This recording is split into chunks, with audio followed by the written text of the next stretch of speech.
রাজনীতি করতে করতে শুধু 2019 সাল থেকে 22 সাল পর্যন্ত আমি এই উলামা দলের দায়িত্বে ছিলাম না। 22 সালে পরবর্তীতে আমাকে আবার দায়িত্ব দেওয়া হয়েছে। 2022 সালের জুন মাসের 7 তারিখ আমাকে আহ্বায়ক করা হয়েছে। করার পরেই 15 দিনের মধ্যে আমি কিশোরগঞ্জ জেলার 8টি উপজেলা উলামা দলের কমিটি করেছি। 6 মাসের মধ্যে 13টি উপজেলা উলামা দলের কমিটি করেছি, 5টি পৌর কমিটি করেছি।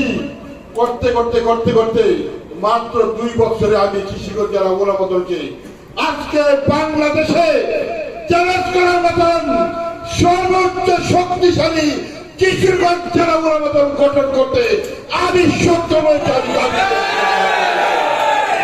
সারা বাংলাদেশে আমি চ্যালেঞ্জ করলাম, কিশোরগঞ্জ জেলা উলামা দলের মতন শক্তিশালী কোন জেলা উলামা দল নেই।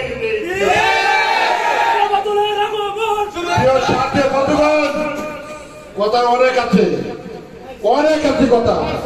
আগামী দিনে আজকের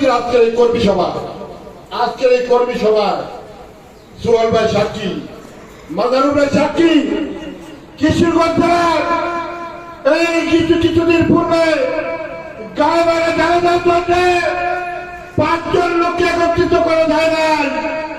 করোনার করণ পথে 5 জন লোক আসে নাই। সোহেল ভাই সহ মাজারুল ভাই সহ 5-7 জনে গায়েবারে জানাজা করেছি। চতুর্পাশে পুলিশ বের দিয়ে রেখেছে।